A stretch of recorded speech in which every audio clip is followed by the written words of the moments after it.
చిన్నశంకరంపేట మండలం చెన్నయ్యపల్లి గ్రామంలో యాదవ సంఘం ఆధ్వర్యంలో నిర్వహిస్తున్న మల్లన్న ఎల్లమ్మ దేవాలయం వార్షికోత్సవ జాతర ఉత్సవాలలో భాగంగా స్వామివారికి బండ్ల ఊరేగింపు అంగరంగ వైభవంగా నిర్వహించారు. ఉత్సవాలకు మెదక్ ఎమ్మెల్యే డాక్టర్ మైనంపల్లి రోహిత్ హాజరై దేవాలయంలో ప్రత్యేక పూజలు నిర్వహించారు. అనంతరం దేవాలయ కమిటీ ఆధ్వర్యంలో శాలువా, పూలమాలతో ఆయనను ఘనంగా సన్మానించారు.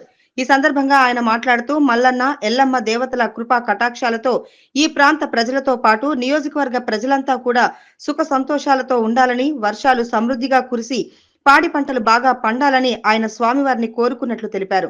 ఈ కార్యక్రమంలో చిన్నశంకరంపేట మాజీ ఎంపీపీ అరుణ ప్రభాకర్, సిద్దిరాములు యాదవ్, చిరంజీవి యాదవ్, కాంగ్రెస్ పార్టీ మండల అధ్యక్షుడు సానా సత్యనారాయణ, యువజన కాంగ్రెస్ నాయకులు భరత్ కుమార్ యాదవ్, రాజశేఖర్ రెడ్డి, గోపాల్ రెడ్డి, మైనార్టీ నాయకులు అక్బర్, మోహన్ నాయక్, ఉదయ్ కుమార్, రాజ్ కుమార్ గౌడ్ తదితరులు పాల్గొన్నారు.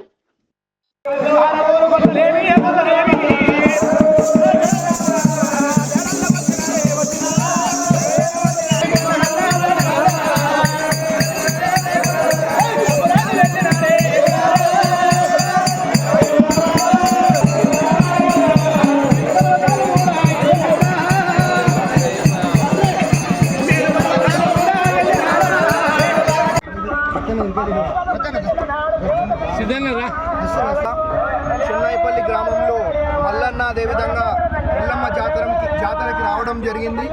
మరి చెన్నైపల్లి గ్రామ ప్రజలకు, శంకరంపేట మండల ప్రజలకు అందరు కూడా పేరున మల్లన్న ఎల్లమ్మ జాతర శుభాకాంక్షలు తెలియజేసుకుంటారు.